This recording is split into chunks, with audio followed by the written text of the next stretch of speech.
This is one of the hardest haircuts to do. I struggled doing this haircut for so many years. If you struggle doing this haircut, watch this tutorial because it's going to make it a lot easier. The first mistake people make is here. They end up putting the skin line too high, and a fade is always going to bring it up. And this is supposed to be a taper skin fade. So if you put the line too high, a lot of people end up doing a normal fade. The second mistake people make is they do too harsh of a skin line. So it makes it harder to fade out and the fade ends up being too high. So make sure you do a light skin line and keep that line low. Very important. Make sure you put your invisible line in where the fade will start. Then with the number 2, go up to that invisible line and flick out. Now, another invisible line slightly lower, and then with the 1.5, go up to it and flick out. Your next invisible line is going to be slightly lower, then with the open one, go up to it and flick out. We've got a very small space to fade in, so make sure those invisible lines are close to each other. Side note, make sure to start with the open blade, then closed blade with each gauge. Drop down a little bit lower now, then put your invisible line in where with the open blade I'm going to go to and flick out. The key is to make sure you do very light flicks and make sure you're going through the grains of the hair and flicking out.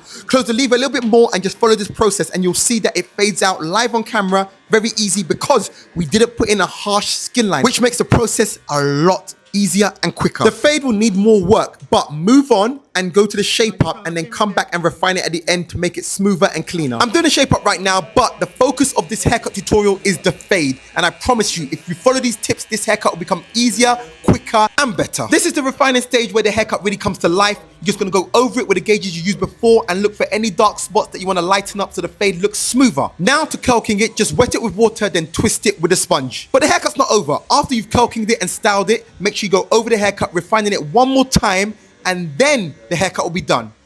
You've been in the cut with SliderCuts, how to do a taper skin fade quicker, easier, and more simple. If you want more of these haircut tutorials, then let me know in the comments and don't forget to follow.